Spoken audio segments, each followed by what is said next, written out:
First off, the example of the Chinese finger trap is perfect, right? Because your instinct is to pull away from something that's uncomfortable instead of facing it head on, which will eventually allow you release. The more you pull away, the more those fibers tear. And once they're torn, there's the disconnect and there's no repair for that. That's the perfect example. I'm going to put that in my back pocket.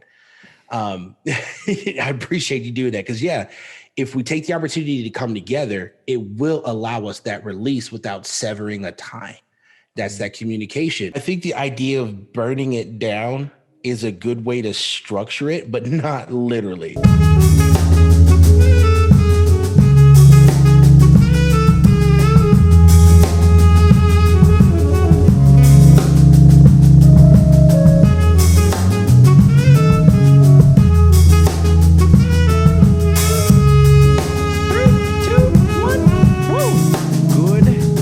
This is Ricky Ray. Welcome to the Curious Observer podcast, exploring thoughts and creating a space within the overwhelm of this newfound information era with the spirit of curiosity. Our next guest today, I have the pleasure to call him a good friend. And in fact, this is the first time we actually dive into conversation. I know our next guest within La Comunidad here in San Antonio, as a comic, as an MC, leading La Comunidad here. Shout out to Urban Takeover, Rich YR. I would see y'all work together and really be a voice within Nos Onda here, just looking around. And it's such a pleasure to be able to share conversation here. He reached out to me after releasing a podcast with Jackie Velez. Check it out if you haven't already done so. And so I was excited the fact that he reached out, and I wanted to see what do you see? Our guest, Ian Grant. How do you do, my man? Hey, what's going on, man? Definitely a pleasure to be here. And I'm super excited. Man,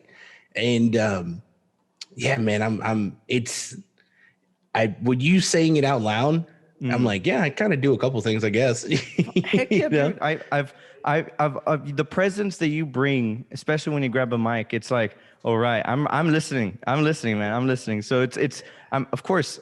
And by the way, I want you to share more. What more can you share to Nos eyeballs? That way they can get a better grasp of who Ian Grant is. Man, I'll be honest with you. So, like you just said, working with Rich and the Urban Takeover, that was kind of like my first step into exploring what I can do with like social media and like creativity. I mean, I've always been like a creative person in the sense of like, I just want to do something. Like that's where it stems from. Of course, you have your days to where you kind of want to veg out and, but even on those days, I'm like, man, I could really probably be doing something else. And it's been like that since I was a kid. How would you describe that sense? Like, how does it appear? Do you notice certain situations that it becomes like all of a sudden apparent, or is it always apparent? Or like confirmed while you're doing something, but more apparent when you're not? How would you describe it? I think in most cases it's not apparent. I can't consciously say that it's something that like I'm like, oh yeah, no, I need to go do something right now. If it's something that's important, then it's apparent. But if it's something that I kind of find I'm slipping into, it doesn't become apparent until I'm into it. And I go, oh, this is probably what I should have been doing before. It's more so of a feeling. Yeah. It's like we're like little receptors. I think it's how I was raised too, because my mom was always working. She was always doing something. And same thing with my dad, my family in general. I can't really pinpoint anyone in my family that's not doing something positively. You know what I mean? Whether it's so it's like you get to feel like from within the witnessing of your parents making decisions across your life as a child. How could you tell, if I may ask, what was good that you saw they did and discern away from things that were not good, and you saw them deliberately choose because of it? I think the things that the one thing that I take away from like both of my parents is the fact that they never did anything that put themselves consistently in a bad place. And kind of let me explain on that, or expand on that. my grandmother has a saying for me personally, right? She'll go, you'll do a lot of things. And I don't really worry about when it comes to you getting a job or you taking care of your responsibilities. As she said, you've always been like that. If I said, hey, and this started when I was in high school, my first major job was in high school. She said, hey, you need to get a job for the summer. I think I maybe was idle for one day. And then all of a sudden I came back to the apartment that my grandmother and I were living in. And I go, hey, I got a job at the McDonald's down the street, you know, or it'll be like as a kid or as a young adult, like in my college years, I'll come up to her and I go, I quit that job and I don't want to do that anymore. And she was never like, what are you going to do? How are you going to pay for this? How are you going to do this? Because it was always within like a week or two, maybe the longest was a month that I'd be like, oh no, I'm working in here now. You know what I mean? So, I got that from. She can rely on you knowing that there's, you probably found something kind of assumption, but it was always true.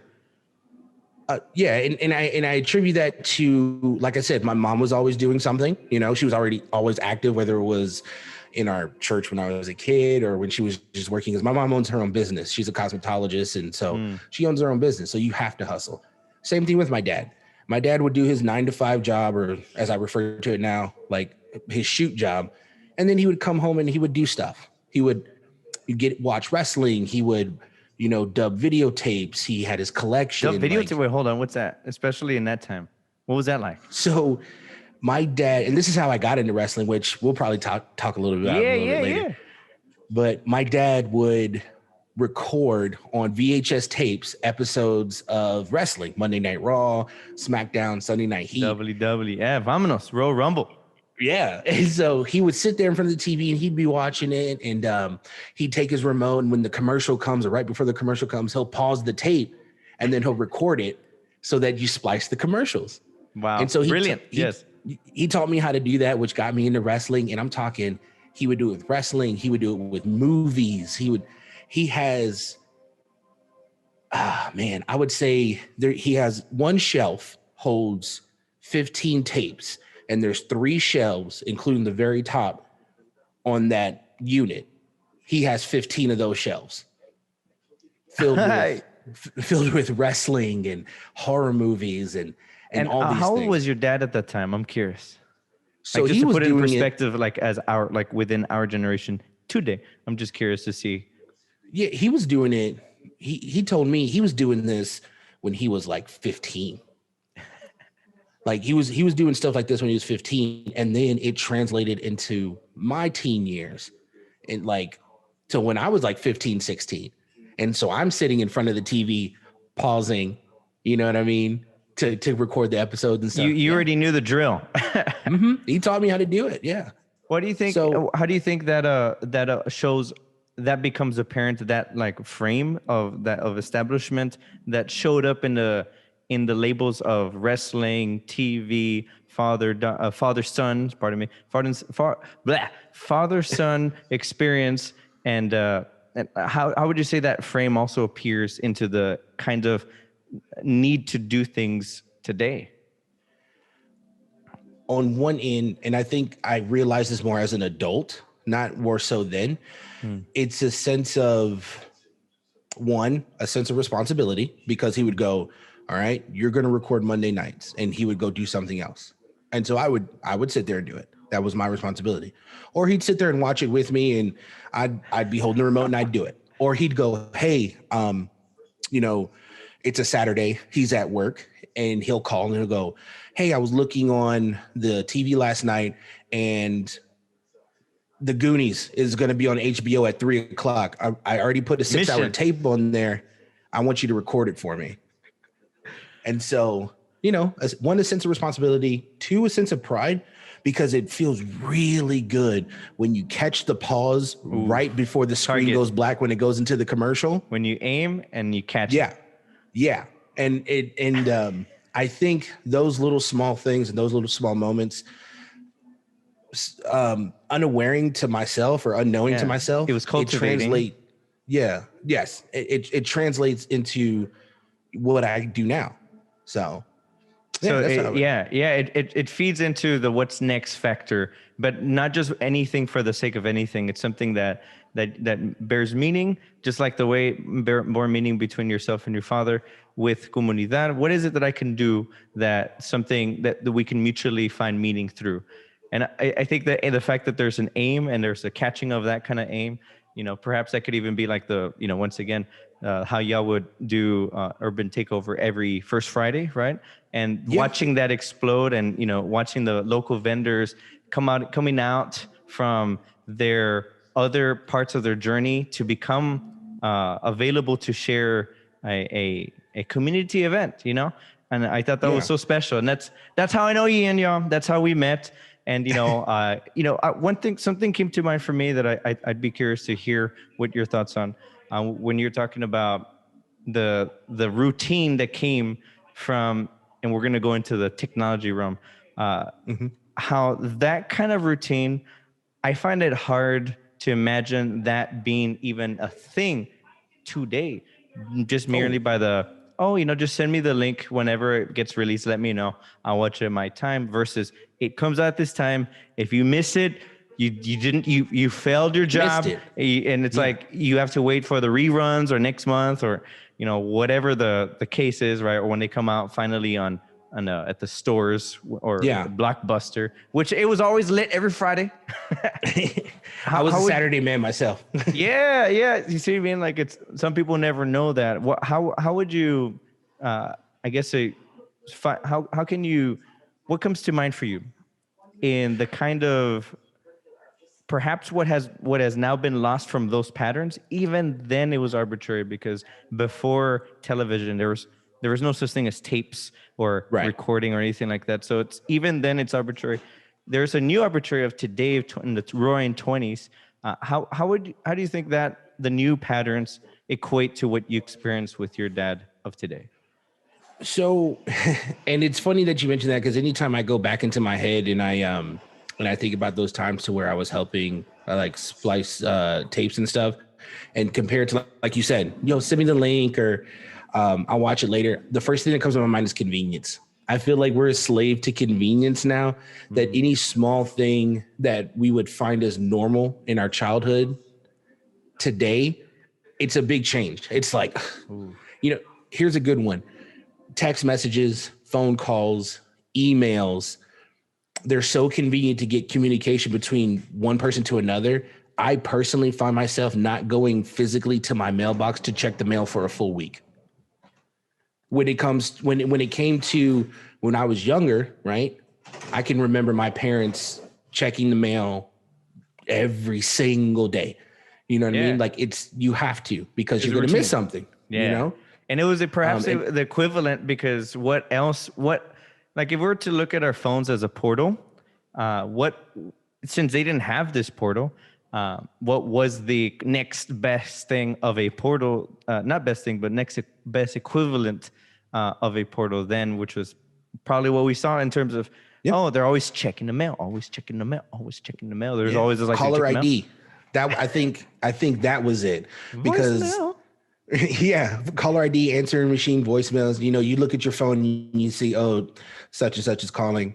I guess I'll pick up. That was it then. I think people our age, we have the benefit of seeing this generational transition of things, technology, policies, ideas, to where I'm 30 now and I feel like I'm 50, because I go, man, I remember when, Yeah. And it's not even, perhaps, you made me think about this. I'm curious what you think. Perhaps we've all had it wrong. When we grow up as kids, I'll never forget the feeling of, in regards to this right here. The feeling of, the older people can't even text. Are you kidding me? And feeling like now there's like a generational superiority over our elders, because they can't even text. And it was always like a funny thing to make fun of, to gang up on them. Like, they don't even know they're missing out. This, we hear. And now it's like, what was we hear anyway? It's like texting. Now that we hear in texting has become, I remember when we were texting, because now it's we have to remind ourselves social media is not real life. The fact that we have to say it, and it's something actually of value to say. I would 100% agree with you on that, because even though texting is like, I think it's probably one of the number one modes of communication when it comes from person to person now. I remember when it first started, to where you had the T9 and you had to click one button 4 times to get to one letter. Flash. Oh, yeah. I mean, if you compared me or anyone else in that generation to T9 compared to someone now, no contest, man. Like, we were just without even looking, because that's how you wouldn't get caught in school, right? You're staring at the teacher, but your phone's under your thing and you're just going for it. You're like this. Yeah. You had a full conversation without even looking at your phone. Nowadays, it's like face recognition. It's gone so it's like it's almost we're a slave to convenience. We're slave. It's like I wrote a poem. I'll see if I can remember, but it was along the lines of, that frame of like, give anybody an inch, they might take a mile, or something like that. I don't know the phrase. Give an inch, take a mile. Yeah. That frame. I wonder how much of that is so apparently, so strongly apparent in our use of these virtual portals. In like, oh, it's just my password. Oh, save my password. Oh, it's just, like, I'll leave this on. Oh, okay, I find. Oh, my friends are here. So, and yet when we get an update on the phone, when do we really read it? What are we saying yes to? Who cares anyway? We've been saying yes for now over a decade. So it's like, what's the sweat here? So yes, and so it's like the inch of, oh yeah, let me just use this thing. It's just inches away from my thumb, and the mile in depth within the depths of our soul. Maybe I'm being a little hyperbolic there, but within the patterns of our emotions, perhaps maybe more specific. I want to give you, like, I mean, you may know this, for instance, and what you're referring to is that comfortability within pre-established terms, right? And I feel like the simplest form of that could be what you're stating. You get an update, you get a terms of an agreement, or they say, hey, like, we updated our disclosure, and you're like, all right, whatever, okay. But you never really go through it.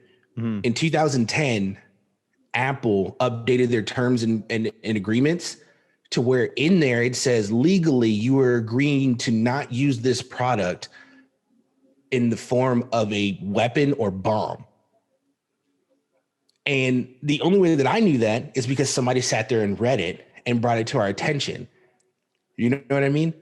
And if it was never read to you, forever it would be in the abyss of the unknown. Yeah, and it's not as though that, like, I myself personally, or even people within the realm of who I know, would do that. But you think about it, you go, why would Apple do that, right? Why would Apple put that in there knowing 90% of the people that they're selling to are not going to look into it? And it's because, okay, well, the Apple phone processing system is easy enough to maneuver to where it can be used in that manner. But we don't know that. When was the last time you heard somebody using an Apple phone for a bomb? I mean, the only context I could think of it, but it's not even Apple phone, just phone specifically. It was a Samsung phone. Yeah. Oh, it was because of the airplane thing. Oh, so there's a story behind it. I don't know. Well, yeah. So Samsung came out. It was around the time where we first started getting into like the cell phone wars, where certain capabilities were being managed, and somebody on an airplane had one of their Samsung phones blow up on the plane. This was shortly after the whole. I would say it was maybe a few years after 9/11 that this kind of happened. I'm 100% probably wrong on my timeline, but that's what kind of started it. But going back to your point of like just blindly accepting something, we would never know that was a thing. You know, it's not something that's widely publicized. And here it is in your terms and agreements.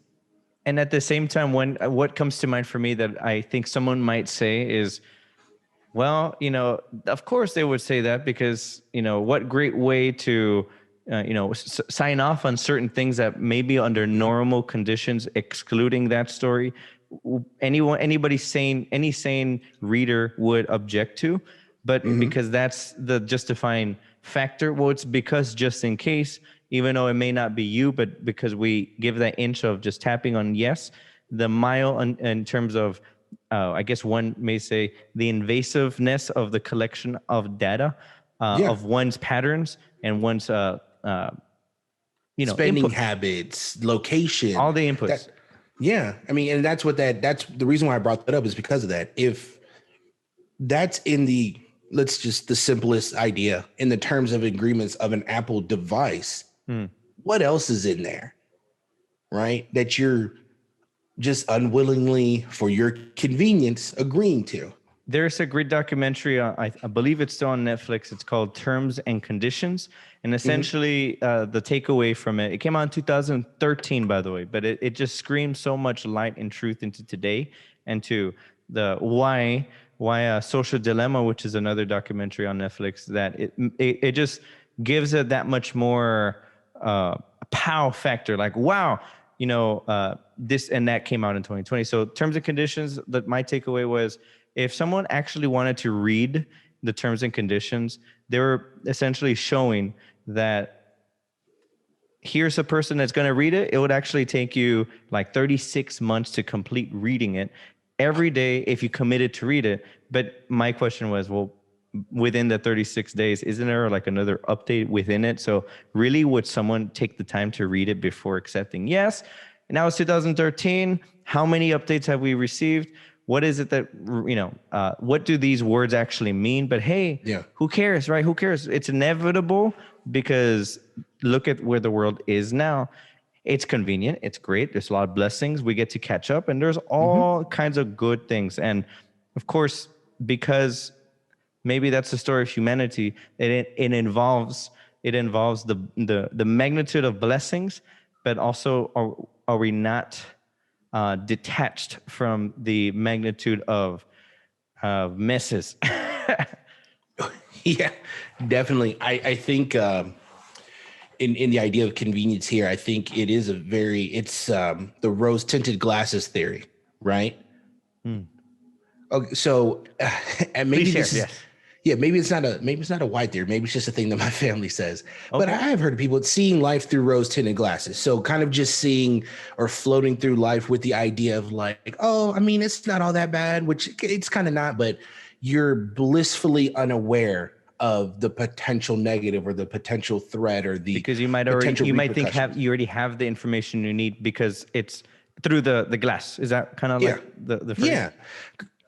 Think about it. Social media, someone said this on social media, when you see people, they're taking vacations, they're smiling, they're doing all these pictures, you're structuring an idea and a persona of yourself that you're only allowing a certain amount of people to see. They're not going to see the dark days. They're not going to see the days to where you're stressed out. They're not going to see the days to where you're crying or whatever, because that's not what you're putting online. You're putting, hey, me and my significant other, or, hey, I'm out here single, 30 and flirty, I'm thriving and loving it. When all actuality, although that may be true, the flip side of that is also just as important. You know what I mean? Yeah. And I think that's what the theory of the seeing life through rose tinted glasses is like, especially through like social media, I think if we were 100% honest on social media when we are by ourselves, I think a lot of things would be viewed differently. You know what I mean? And to the benefit of this most recent generation, the Gen Zers and things like that, they're normalizing the idea that it's okay to not be okay. Because as millennials, you and I, you can attest to this, but I know for a fact that I can attest to it in my personal life. You are always told to power through it, to suck it up, to figure it out. You know what I mean? You're not sad. You're just not trying hard enough. No one's going to do it for you. You're right. And in some cases, you're right. No one's going to go out to your job. No one's going to make your paycheck. No one's going to, if you want to sing, no one's going to make you sing. Unless you're Tina Turner. If you want to paint, right? I actually just watched the Tina Turner documentary on HBO Max. It has Angela Bassett and everything in it. It's pretty good. Oh, I gotta check it out. I didn't even know it came out. Ooh. But like, if you want to be creative, or if you want to start your own business, or if you want to do this, no one's going to do it for you, right? And even if someone does, it's not going to benefit you as much as you do it yourself. And so, like I said, although power throughing, sucking it up, doing it for yourself is true, the struggles that come with it don't need to be diminished just because you were able to pull something positive out of it. Because if this didn't happen, that wouldn't happen. You know what I mean? And I think with the theory of the rose tinted glasses, just seeing the positivity. Let me clarify. Just seeing the positivity, but not respecting the negative that happened, not dwelling on it, right? Not putting it on a pedestal, but respecting the fact that you had to go through the nonsense to get to the good. It's a disconnect. I kind of feel. Maybe I kind of tangent there, but No, I you know what I'm reminded by with what you're saying. It's I feel like we're looking at like out of the many examples. I know that I asked you like, hey, what would you like to talk about? What was it that you said? I said anything. I'm an open book. Like, well, I mean, you bring it up. I may or may not have an opinion on it. Yeah, and I think you said from anywhere from guns to BLM, and I was like, oh, cool. Yeah. I Everything. I love the angles of perspective, and I have a friend who I did invite into the podcast, Alonzo. Shout out to him. He's a trumpet player, and essentially his perspective. I think I know Alonzo. Yeah, trumpet plays. Yeah, Great I mean, guy, because hilarious too. I follow you guys out there, man. Yeah, You're out there. yeah. Those musicals we connected, the arts. It's a giant. It's fun viewing La Comunidad through this virtual web, even from afar. We recognize the invisible fabric of Comunidad. So that yes, I'm happy to hear that that you know of him. I like his. I'm reminded by what you're saying. I'm reminded by what he said. He views like he's speaking for himself. He was saying something along the lines of, I used to be a supporter of BLM, and I see everything. I see the movement, and the more I've learned about the difference between a movement, and apparently there's a difference between movement and the organization. According to the websites, it's not so much in alignment with what the movement is, and he was saying like I full out I think the word is denounce BLM, and I was like, whoa, that's quite the thing to say. And but his perspective, and one question I brought up to him, I'm curious what you see through it. He was just speaking from his perspective that he's never coming from a small town, I believe Victoria. He hadn't faced the kinds of things that are being said from within the BLM movement. He personally hasn't experienced that, and quite to the degree that people are saying. And I asked him, well, I do have friends who, do find a lot of support within BLM, and they find it because, as much as they've gone through, their own struggles in life and trying to, piece that together, the whole make it work, kind of like what we're talking about. Even then have experienced, let's just say, from officials, a selective kind of like, because of the color of your skin, I'm going to not believe you as much kind of thing. And I can feel, that's why people find support within BLM, because of their own personal experiences, and others who don't attest to it, even though they are the same color, they may feel differently. And sharing that perspective onto him, I found it interesting that he recognized, of course, I'm not trying to denounce the whole BLM. I'm just trying to say there are I guess a faction that's not in alignment with his own views. So therefore he was willing to say that I don't really support them or something like that. But I think there's a nuance there. I'm curious what you see through that.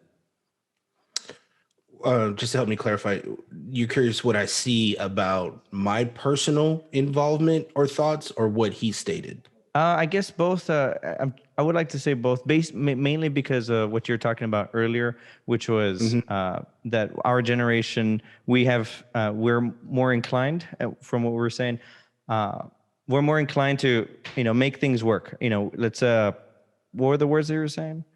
Oh, power through it. That kind of mentality. Yeah. And you're also acknowledging that some things that are the new generation that's entering with voice, right? Something like that, are making it apparent that we must also respect the struggles that people feel that others may not. Yeah. That there needs to be a mutual acknowledgement or something like that. I 100% agree with that. I And by the way, think, anybody listening to this, you're like, what the heck are you trying to say? That's why I invite people to help me think through these thoughts, because I don't know what to think yeah, of this. I'm just curious of what people think, and as I'm trying to make sense. You're saying. one thing that I find myself saying a lot, especially this week, with my shoot job, as I refer to it, my 9 to 5, sometimes you just got to talk it out with somebody to figure out how you feel, Yes. Yes. and that's basically what this is. So I get you. Yeah. Thank you, brother. in reference to what he said, I understand his concern and I understand his reasoning. I'm not going to sit here and say that I agree or disagree with his reasoning, because what he's going through is not what I'm going through, right? Mm-hmm. What I'm going through is not in turn vice versa. So in my personal response, do I think that because you disagree with certain actions of a group, should you take away yourself from the group? Yes and no. Yes, in the sense of, if you don't want to be involved with that group, because that could be for anything, right? Just not with BLM. It could be with anything. If your friends are smoking cigarettes and you kind of don't want to do that, you disassociate yourself. That's just not what you want to do. Same thing with American, the label American. There's this, I don't know. And yes, of course. Yeah. And they're both valuable. And see, so I'm going to just jump onto my boat. I'm just going to speak about me. Yeah. I understand the benefit of being an American male. We'll just start there. There are things in this country that we are allowed or have to do, or we suggested to do, that in some other areas of the world is either looked down upon, not accepted, what have you. I don't like the notion of like, oh yeah, America is the social status of freedom. I mean, well, you can go to Egypt and be free. You can go to Germany and be free. You know what I mean? Like, I think that notion is like, okay, you're teetering on something that's like not really the issue. Now, let's flip it this way. I understand my struggles personally as a black man in America. I am a black man in America. I am. Right. And although that my skin may not be as dark as some of my other black men, I still find myself within some of these types of struggles. I'll get personal with you here for a second. My first bout with racism did not happen until I was 15. Okay. I was living in Kenosha, Wisconsin. And if anybody knows Wisconsin, the heap of white people, right? We'll go there. I'll be respectful, but we'll go there, right? Yeah. I mean, there are heaps everywhere in all kinds of different races. There happen to be a lot there for that particular just in that part of the like world. Go to Laredo, there's a heap of Latinos. So yes, I could imagine another place. So Kenosha, Wisconsin was to white people as San Antonio is to Hispanic people. So there it is. Nice. Yes. So I was dating a lady, pretty lady. I was dating a female. Obviously she was Caucasian and everything. And, it is what it was, right? On one side of it, being a minority man in a primarily white area, unfortunately, you're seen as a commodity. Ooh, you're dating Terrell. He's so cool. And Terrell's 6'5" black dude, plays on the basketball team, right? So would you say it's kind of like a nice form of racism? It's like, oh, you're that new person, or kind of like the new person syndrome. So funny thing is 15-year-old me would be like, yeah, like all the ladies want to do because I'm like this smooth. 30-year-old me goes systematic racism, right? It's idealistic racism, because it's like some people are doing this to piss off their parents. Some people are doing this because it's not like a thing. Oh yeah. Mm. They come from a family that necessarily. Is it fair to give some grace to like the youth?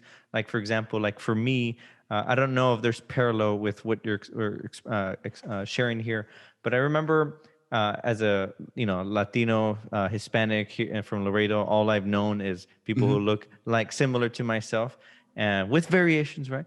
And of course, I remember going on like band trips, middle school, going to like San Antonio, going to the mall, and then I remember it was like the first time I noticed that there was a lot of those who happen to be on the very light side of the skins. Mm-hmm. And I remember feeling like nervous. And I remember, I don't know what that feeling was. And Yeah. it's not that I disliked them. It's not that they were looking at me funny. I just remember It was feeling different. it was just different. Like I was just Yeah. another world, and like, where am I, kind of thing. And I wonder how much of that element, like I noticed it, as a elementary teacher, when there's a new student that comes in from another school, from wherever they may come from, all of a sudden there's this like, oh, it's that new kid, it's, Yeah. and sometimes there's two reactions. There's, hey, how's it going? And, they start immediately reacting with, nonsensically in opposition to them. And I don't know how to explain that, but that's my observation. Would you say that's kind of along the lines with what you're sharing, what you experienced in Kenosha? Initially, no. And let me explain why. Because we're talking about kids that have already been through a developmental stage to where they'll have an idea of how they are going to discern themselves to people.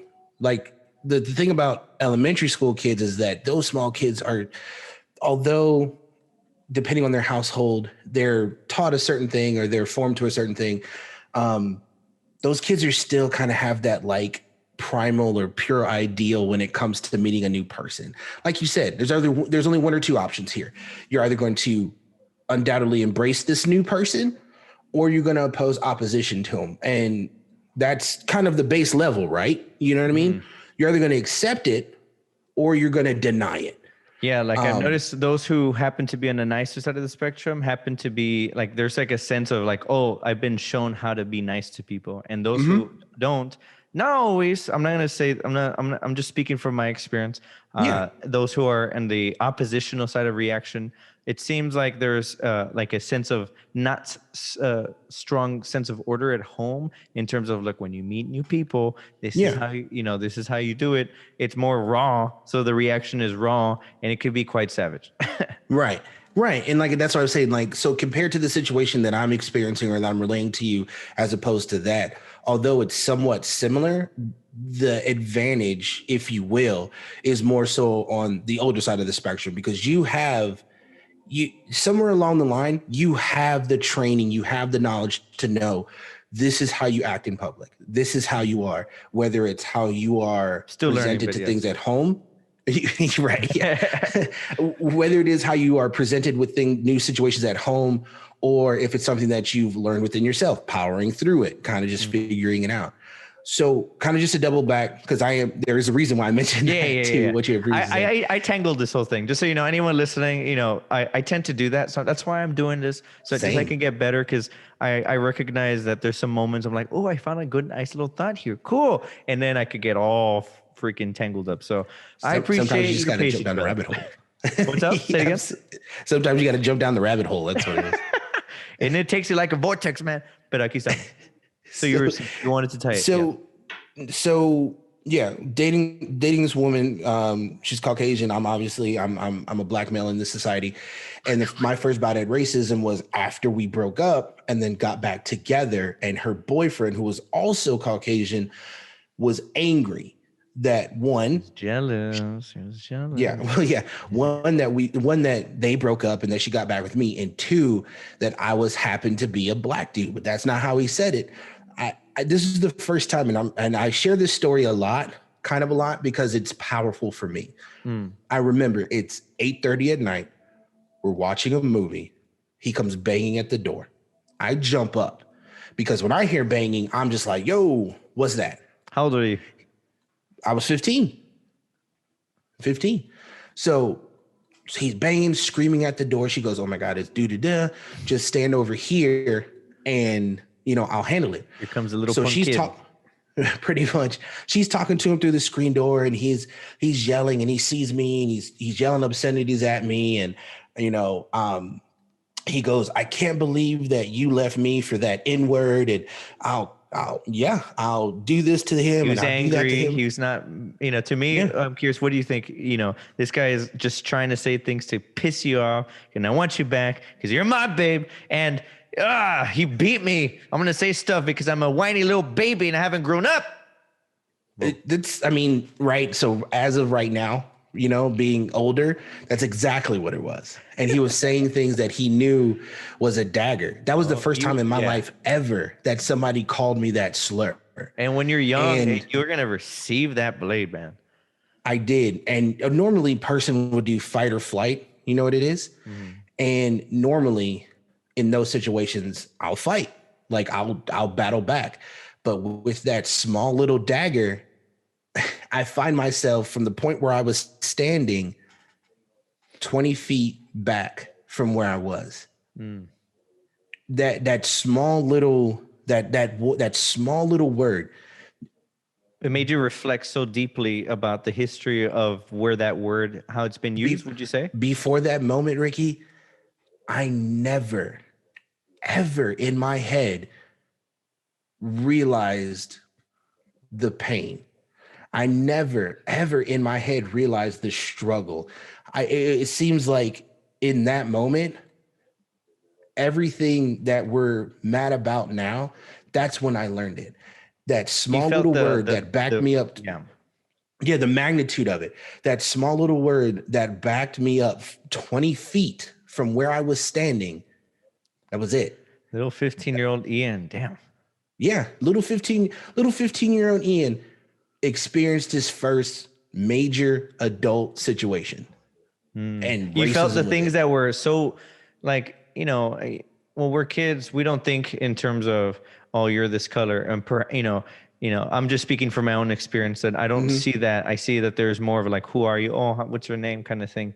Unless it comes up, right? Because like you make your jokes like, oh, black people are really good at dancing and they like seasoned chicken and white people don't know how to cook. It's like, but, and again, even in the smallest terms, that's kind of like, nah, it's a little, but when someone's angry and recognizes that he lost, like he lost his chance to have someone that he desired so deeply. And here's this guy who, I can imagine, when any kid is upset at another kid, like you almost like start thinking the ugliest things just because you're a fucking immature kid and you're willing to go there in terms of your imaginations to say such things. And ultimately, like if you're to talk to him today, like imagine, hey, what's your name, bro? Hey, did you know you said that? Oh, did I fucking say that? Man, unless he sustained that kind of ideology. But I'd be very curious what, how much of the emotion of a young child, saying something like that because of the reasons of loss and, just envy. And look at how much envy, it can unveil the darkest of emotions onto others so effectively that it's worth taking note, and weeding out in our journey in maturation. Would you say? I would tell you right now, that was my Garden of Eden moment, right? That was when I was expelled from the Garden of Eden. Everything else around me from that time, that moment, it was always in the back of my head. It's always in the back of my head to this day. There's other moments that are in the back of my head with it, but from that moving forward, that was it, right? My ideology changed when it came to these types of situations, which leads me to what you had mentioned about the Black Lives Movement. I will sit here and say there are some things that I noticed that some people are doing within this movement that I don't personally agree with, but my hope, my personal struggle, the struggle of those who are closer to me, and the fight to help change that is bigger for me than what a couple of what I would consider bad apples are doing. No matter what it is, there's always going to be someone who takes it too far. There's always going to be somebody who takes an idea and misdirects it for something else. Kind of like those who support Mr. Orange, and they're going to be like, those who storm, they're really like, I don't support them. I don't know who those people are. I would never sign off on anything in alignment with them. Although it's like, it could be easily wrapped and packaged that everyone who finds even an ounce of support, therefore you're this, and that shouldn't, therefore also, may that lesson also be applied to BLM. Look, this is a worthy cause that needs to be conversed about, shared about, known about, healed from all entirely about. And Absolutely. but at the same time, let's also recognize that there's a faction that people may not find affiliation with, and maybe have no total like the way you're saying, it could be I guess hijacked, but not necessarily does it mean that they could take the idea, misconstrue it, and do it, or an action in the notion of, but it's really not indirectly to it. You know what I mean? Yeah. And it's really hard too, because who are you to say what their struggle is and how they feel to represent it? Yeah. I feel that this matter, although can be managed with aggressive tactics, I feel the baseline of it needs to be consecutive, constructive, and intelligent conversation that leads into action. But not That's the my stance on physical it. affliction of action, just positive, effective change that can be seen, measured, merited, and we can see, look, this is something that we can all rally around. There's growth, good things, yes, as opposed to perhaps the hijacking of that and into a whole other, whole other ideology, not specifically talking on, not rooting on the conversation within BLM, which is, hey, these stories need to be told, versus let's change the whole government, tear it all down. It's like, well, I don't know about the government. I was just born here, and I recognize the magnitude of miracle of all the things that function, and I'm just not gonna. I don't feel comfortable being confident that it's a good idea to burn the system down, but perhaps the dead wood. There's dead wood in forests, it, whatever it needs to burn on its own shallot, if it's, but if it's going to be imposed upon, let's not. I think the idea of burning it down is a good way to structure it, but not literally. There needs to be restructures within our leadership system for those. Back up, Ian. There needs to be restructure in our leadership for those who understand the situation. I don't think the people that lead us need to be people that don't understand what's going on.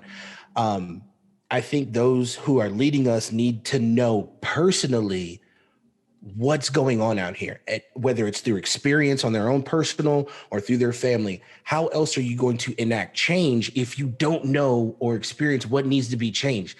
Like, I can't sit here and tell you the experience of a little white girl. You know what I mean? Here's another good one. I can't tell you how a woman's body should be determined or structured, because I am a 30-year-old male and I'm not a doctor. I'm not a doctor. The only other caveat to that is if I was a medical doctor. You know what I mean? And it's even then specific to whatever the profession is.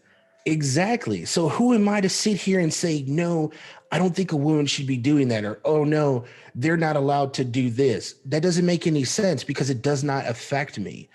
You know what I mean? Like, I think when it comes to the restructuring of the minority community, right? Minority community, I think that should be led by somebody who's from that community, who has the proper credentials, whether it's the schooling, the experience, the business savvy, to lead that structure, or and even somebody who's a strong enough affiliate. You know what I mean? What you made me think about is a track record of reputation that bears integrity. Like, one thing, shout out to Eric J. Velasquez. It's really cool to watch what he's done. He's been very consistent interviewing all the candidates for mayor and all kinds of positions locally. And, and through my lens, I don't see anyone else doing that kind of underground work and really cultivating a consistency and making it available to the public eye. Should anyone be interested, find Eric J. Velasquez. He's an individual that I interviewed, he was sharing insights and what's it like in politics here in San Antonio under the libertarian ticket. What do you see? What's it like? And check that podcast out. It's one of my first ones that helped me kind of try to make sense of things. And he was dropping some truth nuggets that was like, oh, wow, tell me more about that. Right. So but yes, I see you like manner, man. And it's really cool to share conversation here. Allow me to twist it up a little bit. I wrote some questions that I'm curious what comes to mind for you. And thank you for sharing your reflection and processing that they're really the conversation of, like, for example, around BLM, may it be respected in its complexity and nuance. I wonder, why is it there's strong opposition to them and strong support to them, and therefore creates this viewed opposition. And it's like, but it's a good cause, and at the same time you hear it's not a good cause because of a certain faction. Mm-hmm. And so it's like, oh, it's just kind of like life, everything's kind of complicated, and if it feels simple, probably it's worth raising concern in terms of I guess the pacing of one's own commitment to any idea. Yeah. So here's a question. What came to mind was, how did you come to the realization? Oh, yeah. So this is regarding, since last year, the world ended, right? Last year, right. We're now crossing the over 1 year mark. And you know what? I'm gonna be a little weird here. I'm gonna spit a poem. Sure. Let's do it. And I'll say it like that. I think that's what I want to do first. So here it is. The poem is called 1 year mark. Crossing through the 1 year mark. Oh, how quick it can get so dark. The order that sustained the known, outgrown by the unforeseen unknown. Look all past year, how resilient we can be, even despite fear. What flexibility. Just as the recent Texas freeze for the plants, the world came to an end. All that has come to pass includes us. May we not pretend? May the gardens of our mind be made anew. Oh, the story of humankind, yet so bright, and includes you. Ian Grant. What comes to mind for you? Oh man, that was good. I like that. That's yours? Yes. I've been writing, by the way. I've been picking up. I felt the inclination since the lockdown. I was like, I don't know why. I just feel like these books started to scream at me. Like, hey, just so you know, I've been blank for years, and I know you bought this for a reason. And I'm just saying, I'm right here, todo blank. Just saying. And every time I would hear that in my head, literally, I would be like, I just opened it and I just started writing.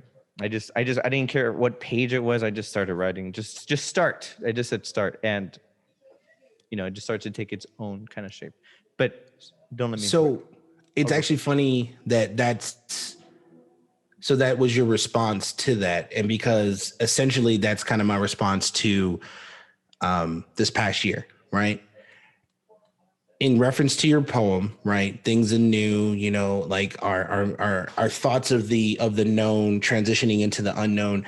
There's so many things that you can pull from that. The one thing that I personally pull from that is new. And this is what I mean. All of the nonsense, and I'm going to refer to it as nonsense, that happened because of COVID, because of the climate change, especially for us here in Texas. Yeah. It was a stress. It was a struggle. There was new things we had to adapt to, but we adapted. But also look at all of the other things that did flourish from it. You see what I'm saying? People have unlocked their creativity because they don't want to be bored, or now they have the opportunity to do so. I've seen so many new businesses pop up. I've seen so many people expand themselves personally, whether it's through their knowledge or through their physical attributes. I've seen so many adaptations of businesses and entertainment and structure. I mean, before you and I were talking, me and my wife were watching the new Godzilla movie on HBO streaming, right? When normally we would go out to the theaters to do it. Look at the adaptivity of that, right? Of the entertainment industry. This right here, just social media people sharing. Yeah. I mean, during COVID, I was able to amass 18,000 followers on TikTok. Just because, right? I mean, it's cool. Yeah, it's badass. Thank you. But it's like, because that was my personal creative outlet because of COVID.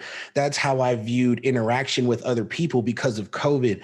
I established new and certain relationships. I created a business with my friends, with our podcast and our wrestling network company. And now we're expanding into merch and we're expanding into working with promotions because of COVID. You know what I mean? Yeah. It unlocked a portal. Yeah. And out of all of the things that did amass because of it, personally, I like to see there were so many blessings that came out of it too, you know?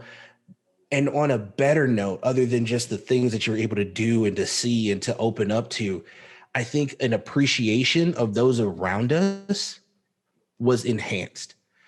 You know, the fact that you can't hug your grandmother, you can't hug your grandfather, you can't kiss your mom or your dad or your little siblings, or, you know, when was the last time that you told your friend that you love them? When was the last time that you actually like embraced a friend? Not because you wanted something, not because they needed something. It's just because kinship. Hey, I appreciate you being here. You know, it was the restriction of interaction that needed for us to realize that we need to put ourselves into other people. Like we don't we as much as we certainly exist independently from anything. At the same time, it could exist that we're so interconnected across this invisible fabric that we recognize when we see each other. Yeah. Even through the virtual, just like now. And you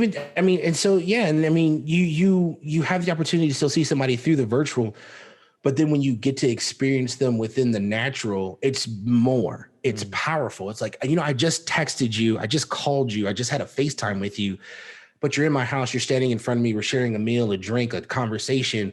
This is a little bit sweeter. This is a little bit better. This is a little bit more fun, you know? Right. It's in a weird way. It's like you could see all the best pictures of food, but there's nothing like smelling it. Yeah. I mean, not that you're smelling. Hey, bro, you smell pretty good. Hey, how you doing, man? I miss you. I do it. No, I got a buddy of mine. Who like he's a cologne guy like myself, and I go, hey man, what are you wearing? That smells really good. Well, there it is. Yeah. You know, I think those with the events of the past year and leading into right now, I think those types of barriers they're being crumbled down, man. They're diminishing. Yeah. You know? I said a thought came to mind. I just bought a shirt that has the MTV logo, and I'm just looking at it. It feels surreal, so surreal. I remember the magnitude of leading edge culture was captured through MTV and projected into your screens at home. And now how much of it now is a historical relic where it's, oh, that's the thing that used to be not, and now no longer is so. Yeah. The running joke is, you remember when MTV used to play music?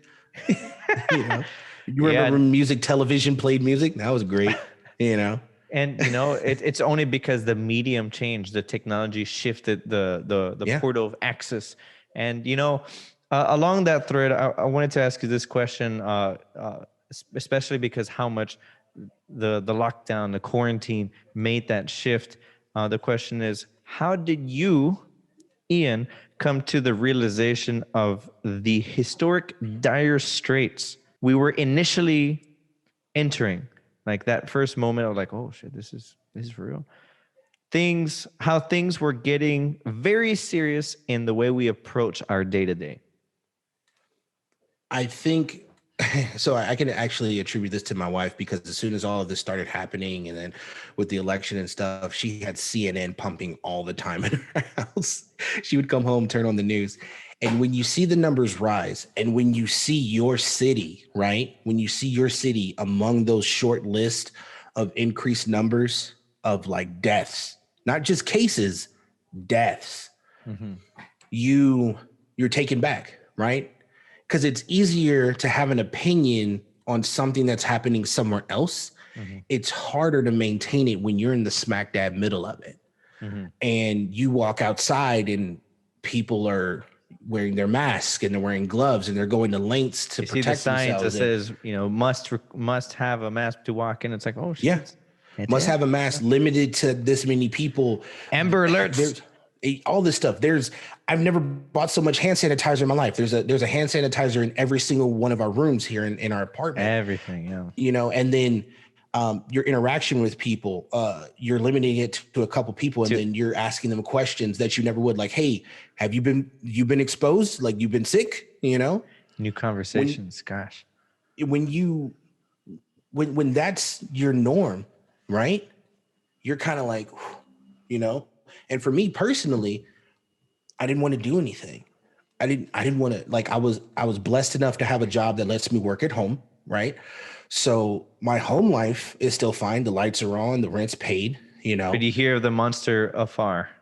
Yeah. Yeah. It's at your door when you need to go out and you need to go get groceries, or you need to go get gas, or if you just need some fresh air or something. Real terror. Yeah, absolutely. Like, for real, you know, and it's a monster that you can't see, but it is prevalent because it's everywhere, you know. I'm curious, how has your view changed since, even in the slightest? Things have like gotten a little bit more easy. A year later, things have gotten easier because you just get used to it, right? Now you have a routine. Little hand sanitizer here, make sure you wash your hands, keep going. Small things that should be a human norm, right?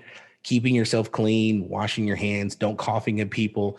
You know, my views on it, it's unfortunately, but fortunately, it's another day. Yeah. You know what I mean? It's kind of like, which mask do I want to wear? Because you make it a statement, right? Yeah, it's like socks. It's like, oh, what do I want to say today? Yeah. I just bought some new masks. They're triple layered silk masks. They're like really nice. They have the filter, right? You know, before it was just like, oh, I'm going to go buy this nice shirt, or I'm going to get this cool hat. Now it's like, look at my Gucci mask. Wow. A new kind of line. Yeah. You know, it's a different, and you know, on your keychain, you got your Bed Bath and Body Works hand sanitizer, and you know, you're already distance conscious. It's norm now. But being that my wife and myself were lucky enough to get vaccinated fully, I do find myself having to pull myself back into a secure state of mind, because you're like, I got vaccinated. I'll wear my mask, of course, but then, you know, a few less squirts of hand sanitizer here. You don't wash your hands for a full 2 minutes. You have to bring yourself back, right? You have to be like, it's still real. You feel the grid. The grid is installed. Yeah. It's still real. There's still people getting sick. Just because you're vaccinated, it doesn't mean that you need to slow down. Right. It doesn't mean we can't rely on it totally as 100% shield done, sign, seal, deliver. I'm ready for back to normal. Actually, no. Right. Wow, fuck. Okay, I guess we're gonna be in this for the long haul. Perhaps. Yeah. And my wife actually brought up a funny thing. She goes, "Do you think this is gonna be yearly?" And I was like, "What are you talking about?" And I was like, "You know, do you think you're going to get the vaccine yearly like you do with the flu shot?"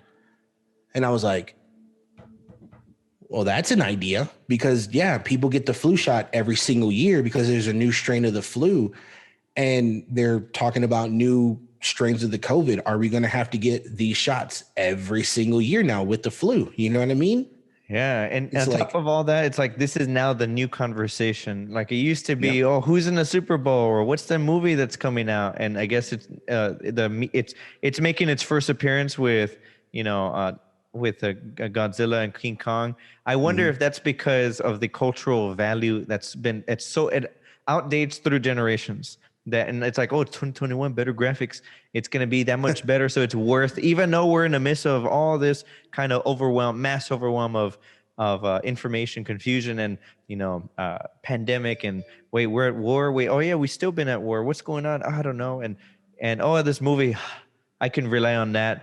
It's a movie that I can kind of find peace through. Like, I'm sure you felt that. I saw your excitement, the way you're talking about, you know, normally it would be at the theater, and how there was excitement and norm to watch it at home and even post about it. You know, that's what I'm seeing, and how much these conversations on like you know, will this be yearly? You know, how did it come about? You know, could there be mountain tents? Well, there's no evidence. And let's not go there because, it's been debunked. Well, actually it's not been debunked. And actually there's Right. worth information. There's information that may suggest that maybe it was from a, not from a bat, or specifically from it could be from a, let's just say, dare I say, lab, and it's like the fact that it could even be it's a dare to say as even a thought experiment to wonder about, it's very strange to watch the conversation, the climate in conversation, the way it's taking place, because ultimately, who really knows? No one knows. No one We're all really living in unknown. Yeah, no one really knows. I think the fact that we don't know is making everyone a little bit nervous, which I think it should in this situation. I think you should be a little bit nervous about it because you should still be kept on your toes. Yeah. But I also agree that keeping your head on the swivel is important. Don't let it ruin you. Mm-hmm. There are still beautiful things in this world that you can do to still have a regular life. It's just be smart, just don't be reckless, keep in your mind that this is still a real thing. It hasn't been eradicated, but don't let it stop you from enjoying yourself, watch a movie, do stuff like that, chill out, things like that, Yeah, I think that's so important. I'm happy you bring that up because I really love following the content you put out, especially watching you build an instrument, a beautiful bad instrument. Do you know what I'm talking about? With a beautiful scope. Yes, her name is. You can refer to as Rhonda. That's what I refer to as. Can you Rhonda. talk about Rhonda, please? Every time I see you share that, I'm like, oh, what's that? What's going on, bro? Not every day do you see people just build beautiful instruments. So the beautiful instrument that you're referring to, of course, is my firearm, right? like you and I discussed privately. I'm into guns. I haven't always been into guns. I haven't always been against guns. I've never had an idea of where like guns are bad. Mm-hmm. But I've never had the opportunity, financially, as well as, within my own private realm, to get into it. Yeah. And so, That's most important. Recently, I've posted a picture of, and this is going to trigger some people. I posted a picture of a base model AR-15 that I had bought, and a lot of accessories and attachments, and it's quite the beauty, y'all. Check it out. Yeah. I got to post a finished picture of it, but it's never a finished product. You keep adding to it, and that's one of the things that in the quarantine that I got into. Right. Badass. As I get older, I'm establishing a family with my wife and myself. We're thinking about having kids. I always, thank you for that. Yes. I always want to make sure that they're protected on any level, whether it's making sure that we have the proper insurance, making sure the home that we're in is safe, that there's food, that all the cars are good. And as well as if for some reason there's a confrontation to where my family needs to be protected, I'm prepared. Yeah. That the idea and the conversation about firearms is widely extensive. It goes left, it goes there's right. Nuance, and it has to be respected as a nuanced conversation. Yeah, and I do, and and this is a funny joke too, because I am a firearms enthusiast, if you will. Yeah. A lot of people think that I'm automatically right wing because of that one thing. But no, it's just, and even wings. It's like that doesn't even mean anything these days anymore. It's so easy to just trap people in it. It's such an old school mentality, or it's an old school idea when it comes to politics and stuff. It's just because this is your interest. Oh, you obviously must be this politically. It's pre-20s thought. Yeah, absolutely. So, but yeah, no, beautiful instrument like you referred to it. I respect it, of course, because it is a deadly weapon. But I also enjoy it because it provides me another outlet creatively, right? Mm-hmm. Customize it. It also provides me an opportunity to sharpen another skill that I have, right? Distance shooting, you're running guns, things like that, It's also really good for my eyes because I'm a diabetic. So the first thing to go for diabetics are eyes. So it helps me it helps me kind of just work that muscle. So there's many benefits to it that I personally see. So I appreciate you appreciating Miss Rhonda. Yeah, Rhonda. Well, I can't wait to meet Rhonda. It would be an honor to get to hang with y'all. Oh, absolutely. Kind of along that thread of asking, this is kind of a fun, kind of a spicy question. I'm curious. Sure. What comes to mind? Let's play with it. So, let's see. The question is, all lens considered, what things could happen? What things could happen that you would be afraid of, like culturally, like how they talk about the world wars that have occurred and how much mass casualty that actually did occur. And we're so far removed from that kind of reality that it could never be. But it's a new age. The world did end last year. It shut down. And we're coping from it still. So it's like, well, what if there's elements of that hasn't yet been so apparent today? Kind of like, that's kind of where I'm coming from. So again, what things could happen that you would be afraid of? What are you willing to do to prevent it? And especially should it become a reality? One thing that I actually think about a lot is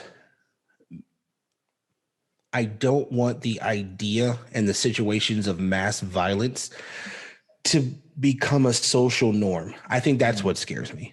Which has been becoming since last year. Yeah. I think anytime that some situation like that happened, whether it's racially overturned, whether it's psychologically overturned, like mass shootings or things like that, I think anytime that happens, yeah, geez.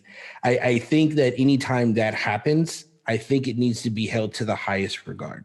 I do not think it needs to be overshadowed by anything else. I think it should always be shocking. I think it should always be something that hits us emotionally. We never should be dead leg to those type of situations, because the moment that we do, who are we as a society? You know what I mean? What are we permitting? Yeah. Like, what are you permitting, or what are you ready to just let go? What are you willing to allow to happen without you actually taking up arms? Not like really, but could it also not be their fault, just based on the information that is creating the sense of a particular kind of reality that almost creates a justification to commit to such, I guess, violent acts? When you say it could not be their fault, are we talking as the societal group or the person enacting? Person enacting, yeah. Could it not be their fault? Like, for example, they only plug into one news source, one news angle, one news anchor, and that's the only source. And reality is very clear through that lens. But when one views through the plethora of views for the sake of perspective, it may isolate that as, hey, why am I feeling inclined to be violent? But it sounded like I should, though. But now I'm looking at these angles. I feel like maybe I should hold up a little bit. I don't understand, I would say that part of it is the responsibility of the individual to always seek a second opinion. But I wouldn't hold it 100% on that person. I would also hold it on the environment that they are in, that they were structured. I would also hold it on the information that they're allowed and afforded. In some situations, yeah, I do think it could be not that person's fault. Let's take it this way. If you live in an urban area that doesn't have the opportunity for the certain amount of education that a non-urban, higher falutin area has, you're only presented with certain thoughts. And that's prevalent today. It was prevalent 10 years ago. It'll be prevalent 100 years from now, unfortunately. And more precisely, because we're giving them the data of who we are. Yeah. Yeah. Do you condemn the person that's in the hood who only knows hood things because they don't know that in a traditional dining setting, when it comes to a fancy dinner, that the salad fork goes on the right-hand side next to the dinner fork? And you know what I mean? Like, do you condemn that person for not knowing that? And then in the same right, do you condemn that person for not feeling comfortable around law enforcement? We're going back to the BLM, right? Do you condemn that person for not being comfortable around law enforcement when they walk out of their door, all they see is the brutal and aggressiveness of law enforcement to their people? But when you walk into another neighborhood, your neighborhood friendly police officer who's over here for cookies. You know what I mean? So it's like now there's potential, there's room that pulls on all the potential realities to focus on one, and it creates a selective amplification of what is true and needs to be known about, because it's been largely, ignored, and it still continues, and it's a problem that needs to be addressed. But I guess that's where the role of narrative comes into play. It's like, okay, this narrative suggests everything's, it's like this everywhere, and perhaps it could be specific situations where, like, I guess in major cities, like I'm not from Chicago, but I hear from those who are, that it's not the most friendly, let's just say, in in the kind of environment where, let's just say, order is not, I guess, as strong. Here's another good example here for you. So Kenosha, Wisconsin, in reference to Chicago, Illinois, is like driving from San Antonio to Schertz. Okay. Right. So there's the collaboration of distance. So I have family in Chicago. I have family in Waukegan, which is north of Chicago. So I know that area. I know for a fact what you're talking about, and you're correct. It's not the best. Now, granted, when the sun hits right over that lake, Chicago's beautiful, man. But you're right there, and this could be true in any area. Absolutely. This could be true in any area, because if you compare Kenosha to Chicago, Chicago's a bit more rough, but there's some spots in Kenosha that's also rough too. That's where that conversation of us, like, okay, let's sit down, let's have that constructive conversation. This is where this is where that is. There needs to be an understanding. Yeah. Let's not rush to absolutism. It's like the road to absolutism leads to yet further divide, despite the conviction, despite the good intent, despite I want to prove that I'm a good person and I want goodness to prevail, yet more division occurs. Kind of like the Chinese finger trap. The further you pull to get out, it makes sense to pull to get out, the more tighter you become. And the last thing we need is for the fibers to tear. And, it's therefore counterintuitive. It's like, imagine driving like in 2020 and, imagine life without stoplights on the streets. How much chaos could there be? And the reason why it came about, because there was such chaos. And I'm wondering how much the internet is becoming the streets with zero stoplights, and how do we create a sense of order, that where people can, like, oh yeah, when I feel this way, I should probably follow the red, yellow, green. Okay, what do I really think?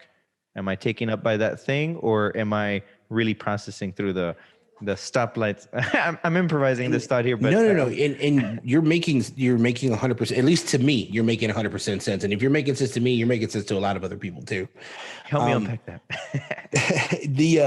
I think first off, the example of the Chinese finger trap is perfect, right? Because your instinct is to pull away from something that's uncomfortable instead of facing it head on, which will eventually allow you release. The more you pull away, the more those fibers tear. And once they're torn, there's the disconnect, and there's no repair for that.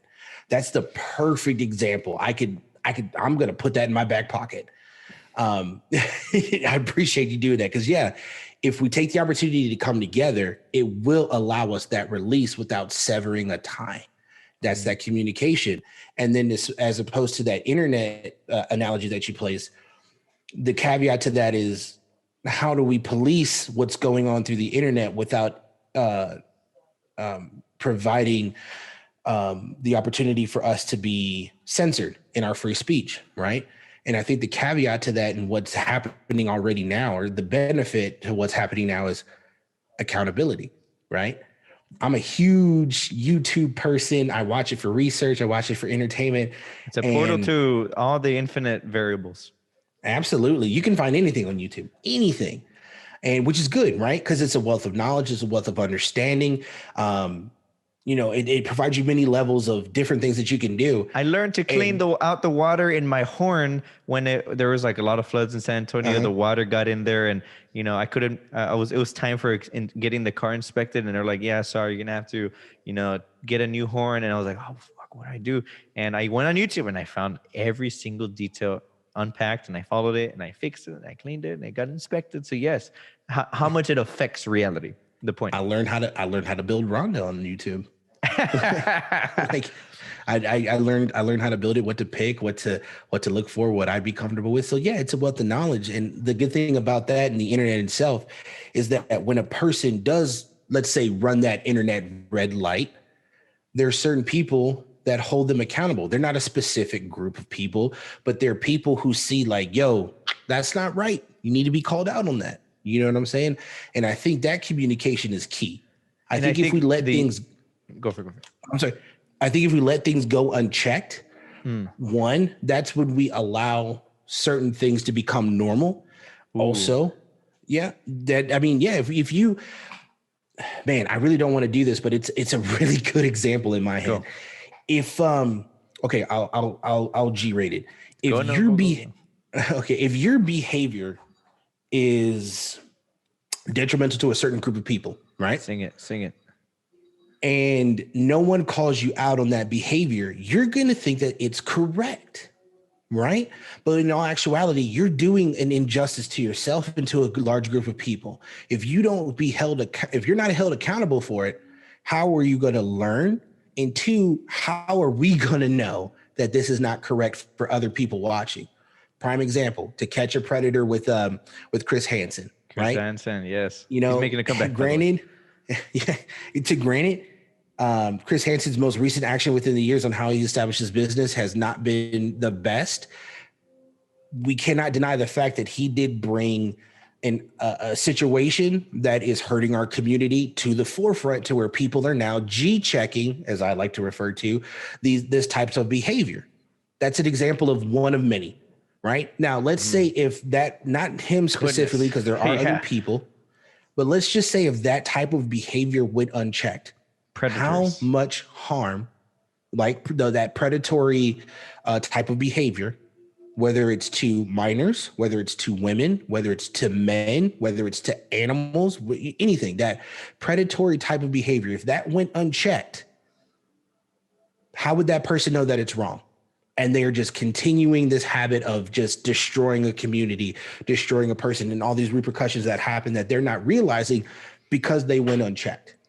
You see what I'm saying? It raises the question, like, how does it meet a universal satisfaction of, all right, it went checked, it processed, like, oh yes.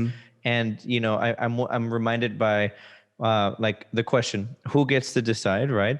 And who gets to discern what are certain things that are valuable to put that red light on. We hear this in conversation these days. It's like, oh, there seems to be more red lights on those who happen to have a particular political ideology, and or skin color. Yeah, or skin color. Yes, exactly. And when we view that standard of application of red onto say an opposing view, the observation is that there isn't that same, I guess, standard of being applied. Like, for example, I'm not too sharp with this bit of topic, but what's that chick that was fired, that lady from The Mandalorian?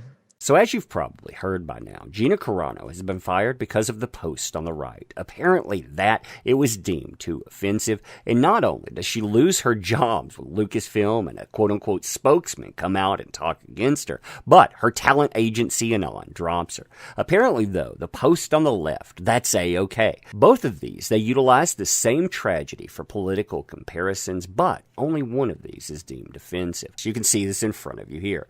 Jews were beaten in the streets, not by Nazi soldiers, but by their neighbors, even by children. Sad face. Because history is edited, most people today don't realize that to get to the point where Nazi soldiers could easily round up thousands of Jews, the government first made their own neighbors hate them simply for being Jews. How is that any different for hating someone for their political views? See, that message, along with this image, apparently it's offensive online, but more than that, this kind of thing, apparently it can get you fired. Now compare that with this post from Pedro Pascal. This post, by the way, is still active. This came from 2018, but it's still up. It's not the only one. Oh no, not by a long shot. And you can see how it's put together. Hashtag, this is America. You can find it, by the way, by looking that up, but you see your comparison. You have Germany. Again, the same type of horrific thing that's going on. And here we have America 2018. Now, if you look at the way that this was met, you'll notice it had thousands of likes. It had thousands of retweets. You had quite a few people talking about it positively and negatively. And this, like I said, it's still up. It's never been retracted. It's never been addressed. Apparently, this is A-okay. So what's the difference between the two? I mean, exactly how does that work? Oh, so I know who you're talking about. I don't 100% know what the situation was. I think it was because her political views onto something. Yeah, my takeaway was that she was. They justified the cancellation of her role participating in the company of Disney was because she shared trying to parallel the targeting of those who have views that are, I think, specifically conservative. I'm not too sure if it's that. Oh, okay. And that to her was strikingly similar to how in Germany there was an effort to seek out those who happen to be of Jewish descent, and so she was ridiculed for that and ultimately canceled. And the what I saw there that was being brought up in terms of like where's the parallel standard of application. There's I don't know who the other gentleman is who's also a prominent actor in that film, using the same kind of vernacular, about parallel with Jews. There was a photo of kids in cages and pretty much drawing parallel that's Trump's fault kind of thing. And it turns out that those pictures that were kids in cages had nothing to do with the border crisis, had nothing to do with that situation. It was a totally different situation that had nothing to do with what was being projected, that was captured in that meme. Yet it was, it's large. It's entirely ignored in terms of the application of, we're canceling this person because of this reason. Well, there's, if anything, the same and false information not being applied upon. So the view becomes, well, there's a cancellation that happens to be sharper against those who have a conservative, perspective. Have you seen? I don't know how to unpack that. There's actually a lot to unpack there because there's so many views that you can take from it, right? So one view that you could take from it is Disney as a company, right? Their number one ideal, their number one objective is to make money. Yeah. And if for some reason this person that you're putting money into does something that's going to pull money from you as a boss, I need to get rid of you, right? So there's like one view, right? Is it the right view? There's who's to say. The company gets to choose, and maybe a question could be like, who's deciding that? Like, where's the money? Like, where's the population of people saying so strongly that this outcome had to become so? Right. I mean, because like I said, and that's one view. Is it the right view to you and I? Probably not. But to Disney as a business, it was probably the right view. Does that suck? Yeah, it really does. But that's for them to decide. And it's for you and I to decide whether we want to support that or not. That's it. You know what I mean? Like we saw y'all.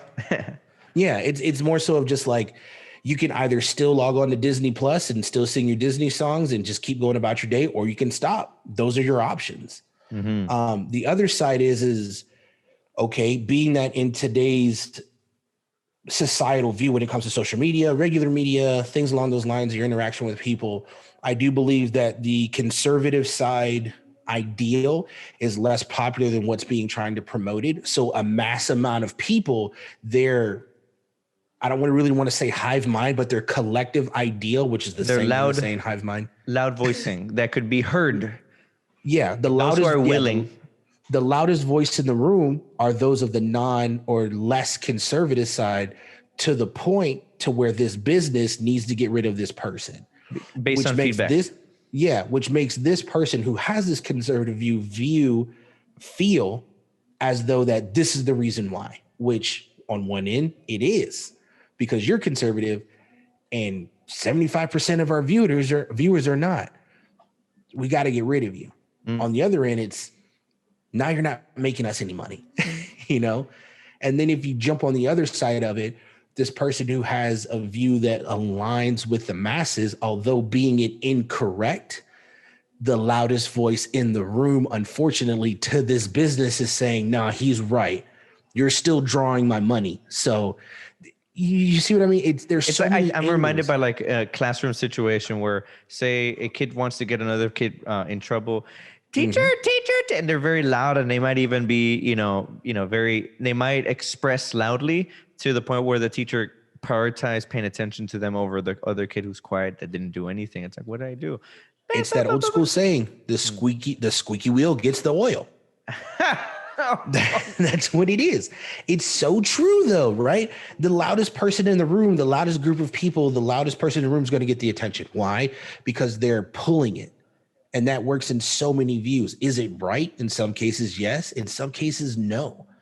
That's why, like that type of situation with that lady in her position with the Mandalorian, it's really hard. Now, granted, I do vaguely remember what she said. It did sound stupid, and that was just personally with me. I was like, yeah.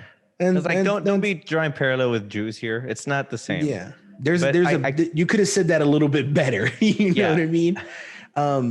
But I'm not an executive at Disney. I don't personally think what she said warranted her losing her job.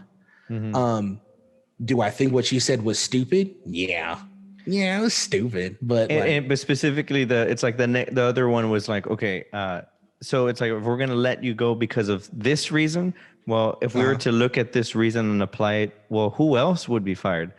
Well, right, a lot of people. It's like a lot of people, and it happens to be that they're not. So it's like it raises concern. Like, for example, I'm reminded by we're heading towards the conclusion here. You're welcome to thread off of this, but I'm reminded by like what's going on right now at the border, right? Like, I don't know what's the depths of details. I recognize that there has been huge, I guess.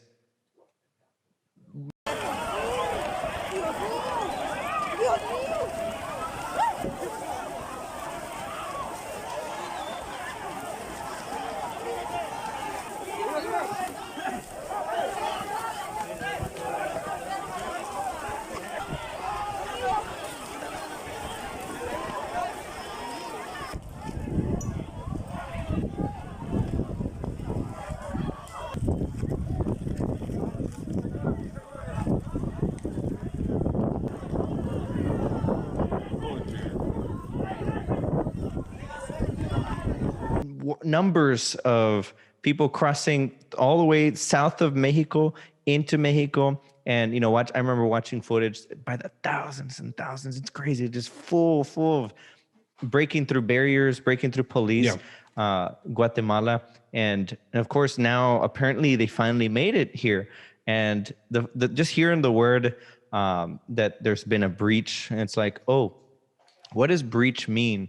There's an unknown crossing, and the extent that people are willing to cross could be quite deadly, to the point where, I hear that there's a story that someone actually threw a kid over the river, and thankfully the baby was saved by an official. But that's another story.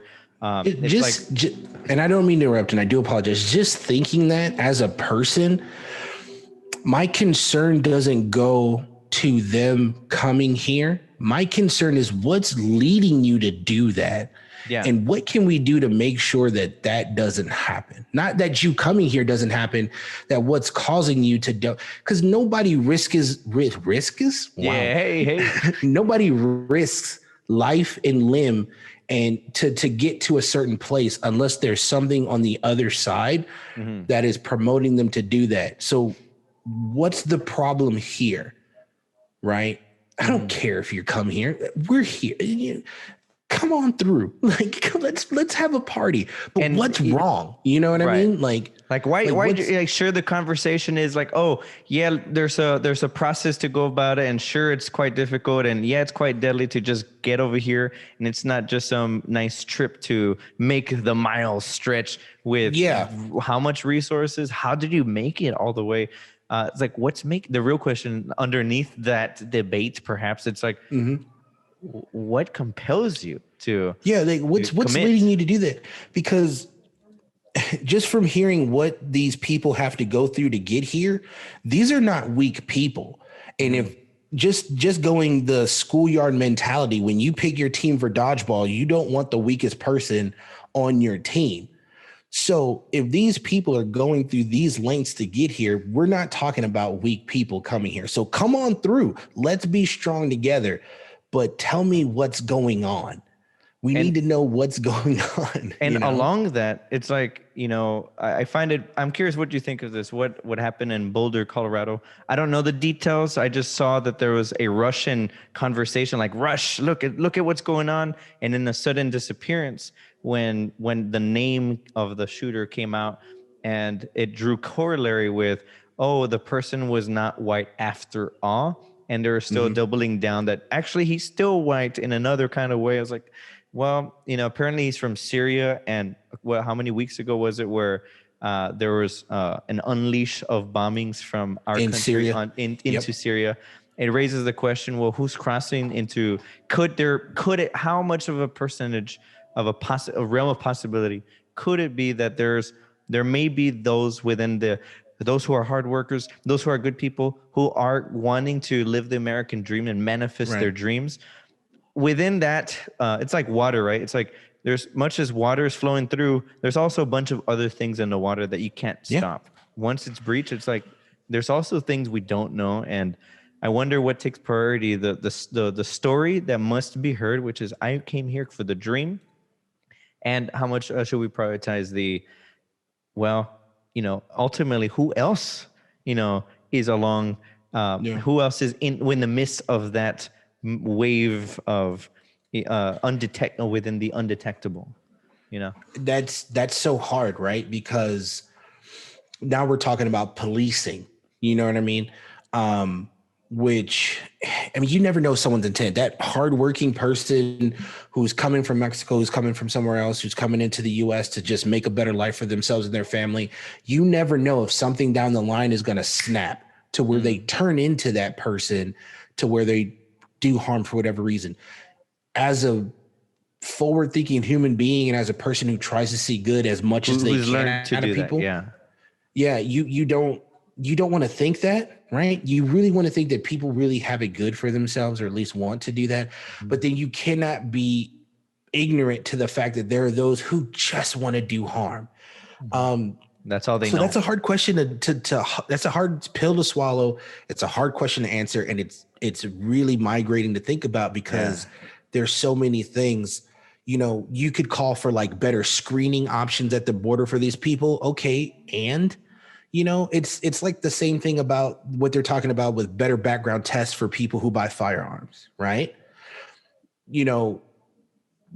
And I'm kind of shooting myself in the foot, no pun intended. Hey. I'm kind of shooting myself in the foot here when I say that, is like, you never really know what's going to happen. You could just hope that you provide this person an opportunity to do the best. That guy who was from Syria, who shot up that grocery store in Boulder. You never know. He, a month before, 3 months before, sometime last year, he was probably just doing his thing. You know what I mean? He probably heard the bombings. He was like, you know what? Screw it. Or he had family still in Syria, who unfortunately died because of the decision that was made to do that. And that's what turned him. You never know. And it's hard to kind of just toss it up in the air, but you kind of have to.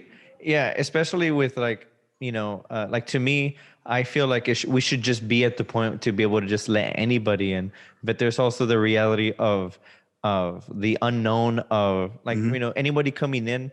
Imagine knowing no one, and from our end, it's like, well, I'll say this story, mini story. I did something stupid. I went to Monterrey and I had a great show. It was great. I had it was all good. It was all good. But here's the stupid part. I went without a passport. I actually just didn't, in my head I was thinking life before, when I was a kid, we used to cross all the time, right? So in my head, I still have the mentality. It was like, I'll just take my driver's license, which is stupid. This was maybe 2017, which is very stupid. And let's just say I was able to make it through without a permiso. You need a permiso to go further past the border and within Mexico. And if you don't and you get stopped and you don't have your permiso, you literally stay in Mexico. Like you stay there. And yet sometimes there's stories where people stay there for months, until they get someone to get them into the country. So it's like, let's just say I'm very grateful.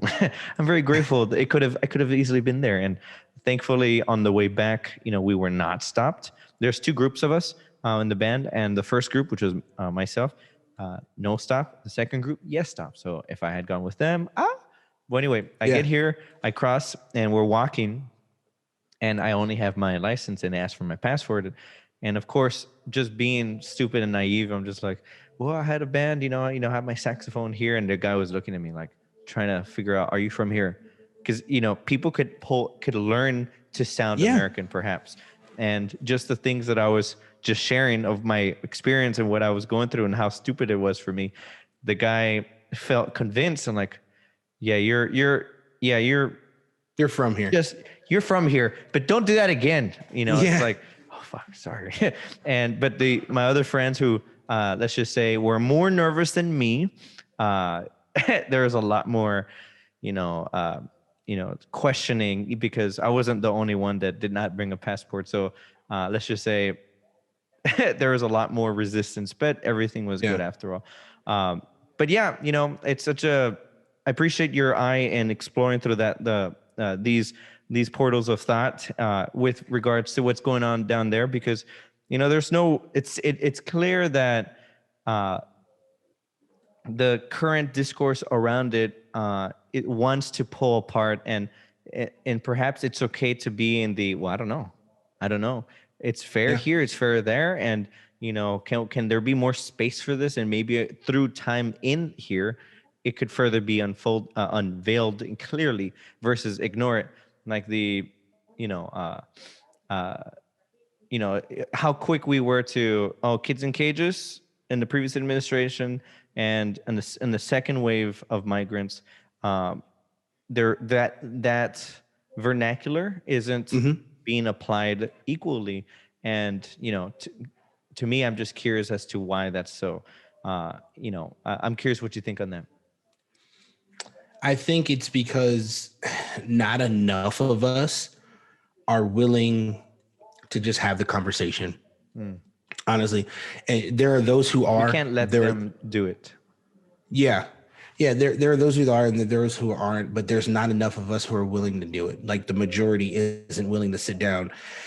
And although having opposition, take the time to realize where another person is coming from to either educate or to understand. And although, in my personal opinion, that is the preference, I do understand in some situations escalation is necessary. I get it, but not without trying. You know what I mean? Say that it's necessary when it's been treaded upon. Yeah, I could agree with that. And you're right. So that conversation is kind of hard too, because you can also contradict yourself in what you're thinking unless you take a firm stance on the side. I personally always want to try and understand, although I do get angry, I do get upset, and sometimes things are met with aggression. I want to try to understand, but then, sometimes a hard smack makes a soft bottom. You know what I mean? Like, I'm reminded by I love the way you drop truth bombs. Like, I don't remember the details of this one meme that you posted on your stories. You posted like something light, and it was like a heavy truth. And I was like, and then it was a light one. And I'm just saying, do you remember it was, I think the point, do you know what I'm talking about? Yeah, it was the one where, okay. I was Yeah, I was watching a video about Shannon Sharp talking about the Lakers and how the New York Nets paid all this money to get these big names, and the only reason why they're doing it is to take on the Lakers. And my running joke with a lot of my friends is I'll say something, I'll say another thing, and I'll say another thing, and I go, and Lakers in 5, you know? And so on that one, what you're referring to, I said, cookies and cream ice cream is the best ice cream ever. Pizza tastes better in the snow. Crack was introduced into the black community from the government to decentralize the neighborhood. Lakers in 5.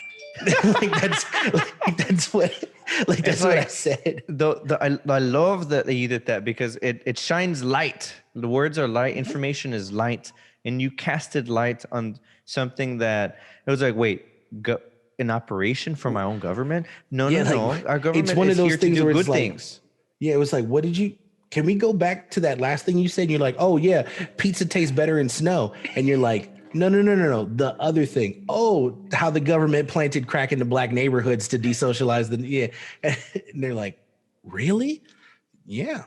How important do you think it is those nuggets of truth must be out in the air? Like, for example, I'm reminded by for a long time, MK Ultra was considered as a tinfoil hat, stupid conspiracy thing. Yeah. And it turns out, it was an actual operation that was declassified when in the 70s. And that was then. It didn't mean it stopped. And we're in 2021. How much more of a high caliber could it be today?